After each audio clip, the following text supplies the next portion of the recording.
Me deu uma palavra e eu gostaria que você abrisse sua Bíblia. O pessoal que trouxe Bíblia, abre a Bíblia, deixa nesse texto de João 12, 20 a 25. João 12, 20 a 25. Eu vou abrir a minha Bíblia aqui também, ó. Deixar aberta aqui. Sempre quando vocês falarem, eu vou falar de Jesus aqui hoje. Vou tentar falar de Jesus, né? Dê uma Bíblia para essa pessoa e mostre o Evangelho de João. É um evangelho fácil, né?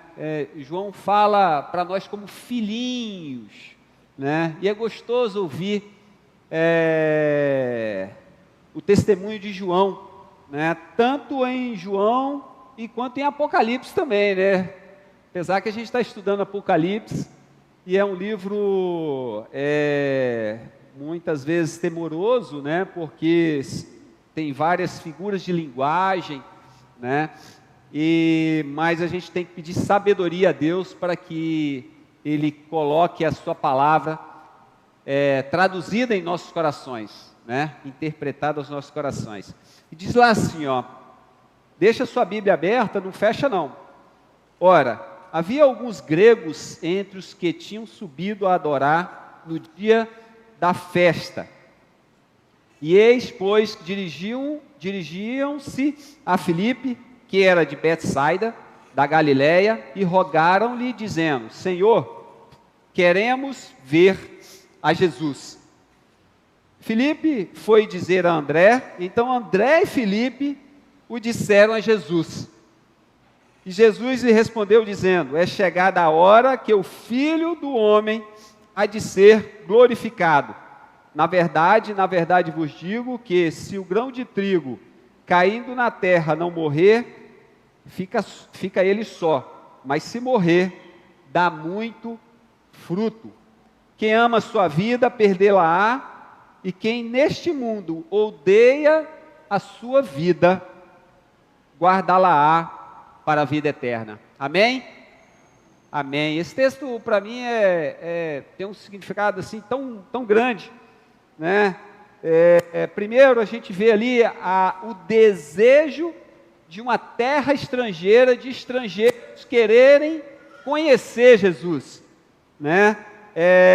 O evangelho ali estava saindo das fronteiras de Samaria e estava ganhando outras nações, né? E os gregos queriam conhecer Jesus. Os gregos eram os caras ditos como sábios, né? Inteligentes. Eles tinham vários deuses, né? Só o panteão, né, grego, eles tinham 12 deuses, fora outros deuses, né? Era Eros, Hera, Poseidon, Atenas, Demétrios, Apolo, a grande deusa Diana, né? A deusa Cibele e assim por diante. Mas é interessante que nenhum deles lhes satisfaziam. Por isso eles queriam conhecer Jesus, né? A fama de Jesus já corria por vários locais. Jesus já tinha feito vários milagres. Tinha curado enfermo, tinha curado aleijados, tinha restituído a visão de muitos cegos, tinha curado a mulher lá do fluxo de sangue. Se bastou tocar na orla de Cristo, né? Ela foi curada, né? Jesus já tinha transformado água em vinho. Jesus já tinha multiplicado os pães e os peixes, né? Já tinha matado a fome lá de mais de 5.000 pessoas com 5 pães e 3 peixinhos. Então a fama de Jesus já era muito grande, né? E os gregos, eles queriam conhecer Jesus. E aí eles foram para uma festa, né? Chegaram na festa, deve ter perguntado lá, viu alguns judeus e falou assim: pô, vem cá, como é que eu faço aí para conhecer Jesus? Ele falou assim: não, fala com aquele cara ali, eu acho que é discípulo dele. E aí, foi lá com Filipe, Filipe falou assim, Filipe, senhor, eu queria conhecer Jesus. E aí Filipe falou assim, só um minutinho.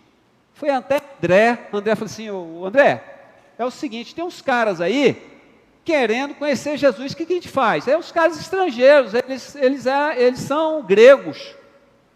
E aí André deve ter pensado, assim, vamos fazer o seguinte, vamos levar isso até Jesus.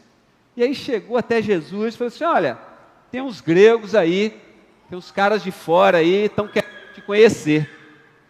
E Jesus naquele momento dá esse testemunho, né? É chegada a minha hora. E a gente, como é que se alguém entrasse por essa porta aqui hoje e falasse, vem cá, eu quero conhecer Jesus. Só um minutinho aí, que eu vou falar com o departamento de jovem. Você é jovem, né? Então eu vou falar com o departamento de jovem para te acolher, levar ali, coisa e tal, e aí depois a gente vai explicar esse negócio tudo de um formalismo todo, né? Será que a gente ia fazer isso? Ou talvez a concorrência das igrejas, outra igreja aqui perto, vamos fazer o seguinte, vem para a minha denominação, a minha denominação é assim, assado, né? Tem uma concorrência de igrejas, não tem? Né? Pensamentos diferentes, olha, vem para a minha igreja aqui, a gente tem um pensamento mais liberal, você não precisa todo dia ir para a igreja, né? Ou talvez você possa pensar assim, não, eu vou para tal igreja, porque nessa igreja a visão do pastor, a visão política dele é semelhante à minha, né? Ou talvez a cor das pessoas façam diferença, não, eu quero ir para aquela igreja, porque aquela igreja ali tem pessoas roxas com bolinha branca, né? Ou talvez aquela igreja tem uma mesma visão que eu tenho, e aí a gente perde a essência simples do poder de Cristo. O que é realmente necessário para conhecer Jesus? Vocês já pararam para pensar nisso? O que é realmente necessário para conhecer Jesus? Né? E conhecer Jesus faz toda a diferença. Né? A palavra de Deus diz lá que se você quer realmente conhecer Jesus, você deve entrar no seu quarto, fechar a porta, e você vai orar, e em secreto, Deus vai escutar você. Sente a simplicidade do poder e do amor de Deus, da multiforme maneira que Deus, que quer apresentar Jesus para você, de uma maneira simples, né? Jesus se apresentou de uma maneira extraordinária para Paulo, né? Paulo caiu cego lá e foi aquele jeito que a gente conhece lá em Atos, né? Mas talvez para você foi de uma maneira simples, ou talvez alguém te apresentou a Jesus num versículo bíblico que você pegou num folhetozinho dentro do ônibus, ou talvez, como foi o meu caso, como é o caso de muitas pessoas, foi passado de pai para filho, mas que em todos eles é chegada a hora. Jesus diz assim, olha, é chegada a hora do Filho do Homem ser glorificado. E é interessante que essa visão, né, do que significa realmente Filho do Homem, né, era o título mais utilizado por Jesus, né? Jesus utilizou dentro dos evangélicos ali mais de 80 vezes, e ainda tem outras menções lá dentro do Velho Testamento, tem em Salmos, em Ezequiel, em Daniel. E é interessante que Jesus se autodesignava Filho do Homem, né? Por quê? Porque ele estava apontando para o cumprimento das promessas das Escrituras. Olha lá o que estava escrito lá, em Daniel 7,13. Daniel 7,13 diz assim, eu estava olhando nas minhas visões de noite, e eis que que esta visão das nuvens do céu como um filho do homem, dirigindo-se ao Sião de dias, e fizeram chegar até ele. E no versículo 14 ele continua assim, e foi-lhe dado domínio, a honra o reino para todos os povos, nações e línguas que o servissem. O domínio é um domínio eterno e que não passará, e o seu reino tal não será destruído. Essa foi a visão que Daniel teve há 500 anos atrás, antes de Jesus nascer. Quando Jesus nasceu, né, João, 100 anos depois, João escreve, ou seja, quase 600 anos depois, olha a visão, né? João fala assim, ó: eu fui arrebatado no Espírito no dia do Senhor, e ouvi detrás de mim uma grande voz como de a trombeta, e que dizia: eu sou o Alfa e o Ômega, o princípio e o fim. E o que vês, escreve num livro, e envia às 7 igrejas que estão na Ásia. E virei-me para ver quem estava falando comigo. E virando-me, vi 7 castiçais de ouro. E no meio dos 7 castiçais de ouro, um semelhante ao Filho do Homem. O próprio Jesus, no capítulo 26 de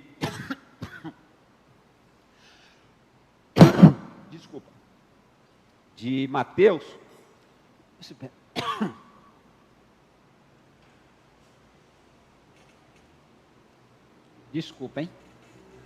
de Mateus diz assim, ó,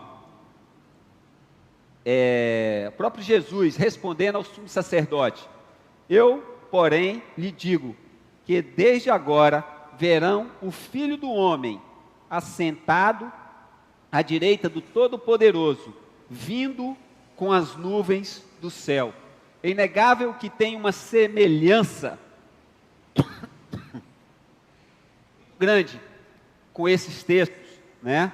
E estava falando da mesma pessoa, né? E se você ver, a única pessoa que se enquadra realmente dentro desse texto do Filho do Homem é Jesus Cristo, o Filho de Deus.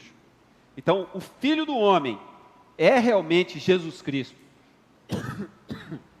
É interessante que quando Estevão estava sendo martirizado, ele olha, né, para cima e ele diz assim, ó: veja o céu aberto, está lá em Atos 7,56, veja o céu aberto e o Filho do Homem de pé à direita de Deus, né? Então, assim, é possível notar que antigamente, né, no tempo de Jesus, as pessoas, quando ele falava do Filho do Homem, talvez as pessoas deveriam ver a questão humana, né? A questão humana de Jesus.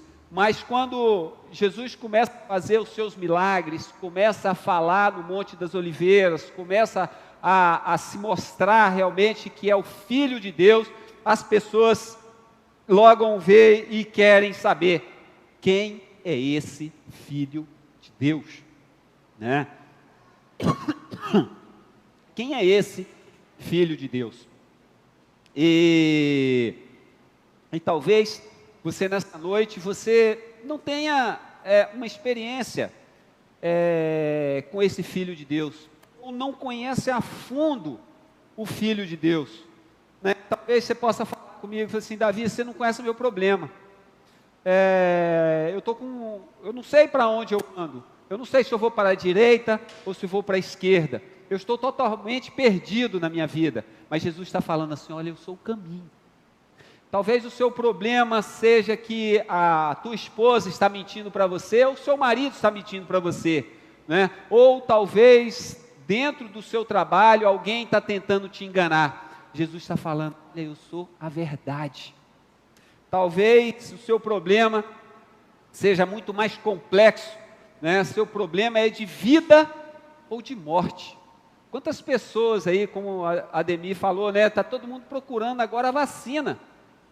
Mas vou te falar a verdade: Deus abençoe essa vacina, mas a vacina não vai ser a solução das nossas vidas. A solução das nossas vidas é Jesus.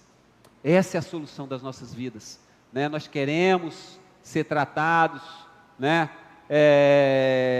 Queremos lembrar dos nossos amigos, né, que perderam suas vidas, alguns que estão doentes, né, e que essa vacina vai ser algo facilitador para a vida, mas o dom da vida só tem um, que é Jesus Cristo. Né? Jesus Cristo fala lá em João 14,6, ó, eu sou o caminho, eu sou a verdade, eu sou a vida. E o que? Ninguém vai senão por mim. E por fim, né, Jesus termina dizendo o seguinte, quem ama a sua vida, perdê-la-á. E quem neste mundo odeia a sua vida, guardá-la-á para a vida eterna. Deus não está interessado simplesmente do que você está vivendo hoje. Deus está interessado no que você vai viver eternamente. Deus está interessado na sua vida eterna. Deus quer tratar você para viver junto com Ele, né? É interessante que na palavra de Deus há mais menções da vinda, da segunda vinda de Cristo, do que da primeira vinda de Cristo, que já se cumpriu. 99% das promessas desse livro já foram cumpridas, e a maior delas que o crente espera é a volta de Cristo, ou seja, a certeza, Jesus virá, porque essa é a palavra que ele está falando aqui. Ele quer te levar para a vida eterna, né? Olha lá o que o Paulo escreveu em Tessalonicenses 4,15, diz lá assim, ó, ora, ainda vos declaramos por palavra do Senhor isto, nós, os vivos, que ficarmos até a vinda do Senhor, de modo algum pereceremos os que dormem. Portanto, o Senhor mesmo, dada a sua palavra de ordem, ouvida a voz do arcanjo e ressoando a última trombeta de Deus, descerá dos céus, e os mortos em Cristo ressuscitarão primeiro. Depois nós, os vivos, que ficarmos, seremos arrebatados, juntamente com eles, entre as nuvens, para o encontro do Senhor nos ares, e assim estaremos para sempre com o Senhor. Amém? Essa é a promessa que Deus quer nos dar, é uma promessa de vida eterna, né? Imagina a diferença que fez para os gregos daquela época ter conhecido Jesus, ter ouvido essas palavras da própria boca de Jesus, né? O judeu gosta muito de festa, e essa era mais uma festa, só que essa festa era uma festa diferente. Sabe por quê? Porque nessa festa tinha Jesus. Toda vez que na festa tem Jesus, essa festa é diferente. Essa festa é diferente. Toda vez que há a possibilidade de convidar você, que é um salvo, para uma festa, a festa vai ser diferente. Sabe por quê? Porque você vai estar nessa festa. E Deus quer tratar pessoas, Deus quer fazer com que você conheça pessoas, para que as pessoas conheçam o Salvador que está dentro de você. Você é um representante de Jesus aqui na terra. Talvez hoje Felipe e André talvez tivessem uma visão diferente. Talvez André chamasse o cara para o lado e falasse assim, olha, eu vou te apresentar Jesus. Jesus é a luz do mundo. Jesus é o caminho, Jesus é a verdade, Jesus vai tratar os seus problemas. Jesus não está falando que Ele vai arrebatar você, mas Jesus está falando que Ele vai estar com você. Esse é o Jesus que nós queremos, né? Jesus que não importa se é vida ou morte, né? Jesus vai estar com você, né? Eu não sei a sua situação financeira, eu não sei a sua situação, né, psicológica, mas eu sei o seguinte: Jesus quer te conhecer tão profundamente, que Ele quer tomar conta da sua vida, né? Ele quer ser o único salvador da sua vida. As vacinas, acima de qualquer doença. Ele vai te tratar, Ele vai ser o seu Salvador, né? Eu não sei se você já é crente, ou se você já aceitou Jesus Cristo como seu único, suficiente Salvador, mas Jesus nessa noite, Jesus quer te conhecer, Jesus quer te conhecer, né? Mais de perto, né? Enquanto o João toca, eu queria que você abaixasse sua cabeça e pensasse: Jesus, entra na minha vida, transforma a minha vida, para que eu possa transformar o meu vizinho, para que a minha vida seja uma vida de louvor e engrandecimento do teu nome, assim como os gregos queriam conhecer Jesus, os seus amigos também querem conhecer Jesus, os seus parentes querem conhecer Jesus. Fale de Jesus para os seus amigos. Nessa noite a gente apresentou o Davizinho, né? E eu tenho falado com ele que ele vai experimentar algo maravilhoso lá. Ele tem que se colocar aos pés de Cristo. Ele tem que estar voltado a sua mente. Por quê? Porque vai surgir oportunidade. Assim como surge oportunidade na África, surge oportunidade aqui em Niterói para falar do amor de Cristo. E a gente não pode perder essa oportunidade de falar do amor de Cristo.